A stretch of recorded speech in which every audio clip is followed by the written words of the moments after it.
नमस्कार, सत्यशोधक news network चॅनलमध्ये आपले सहर्ष स्वागत।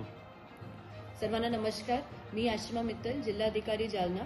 आपल्याला आता रेड अलर्ट जिल्ह्यासाठी, जालना जिल्ह्यासाठी भेटलेला आहे। म्हणजे आज शनिवारी जवळपास 1:30 वाजता आपल्याला अलर्ट भेटलेला आहे। तर आता आपल्याला पुढचे 4 तास 5 तास काळजी करायची आहे। कुठेही बाहेर अनावश्यक कामासाठी जाऊ नका, कारण थंडरस्टॉर्म आणि लाइटनिंग होण्याची शक्यता आहे। तर याच्यामध्ये जीवनहानी होण्याची शक्यता असते। तर स्वतःची काळजी करा। काम नसेल तर घरी राहा, आणि आपले घरी जर पाणी भरलेलं असेल तर आपले जवळची जे काही जिल्हा परिषद शाळा आहे किंवा हॉल जे कॉर्पोरेशनने आयडेंटिफाय केलेले आहे, अशी सेफ ठिकाणी तुम्ही शिफ्ट व्हा। प्रशासन आपले सोबत आहे। जेवण देण्याची आमची संध्याकाळच्या जेवणची सुद्धा तयारी आहे।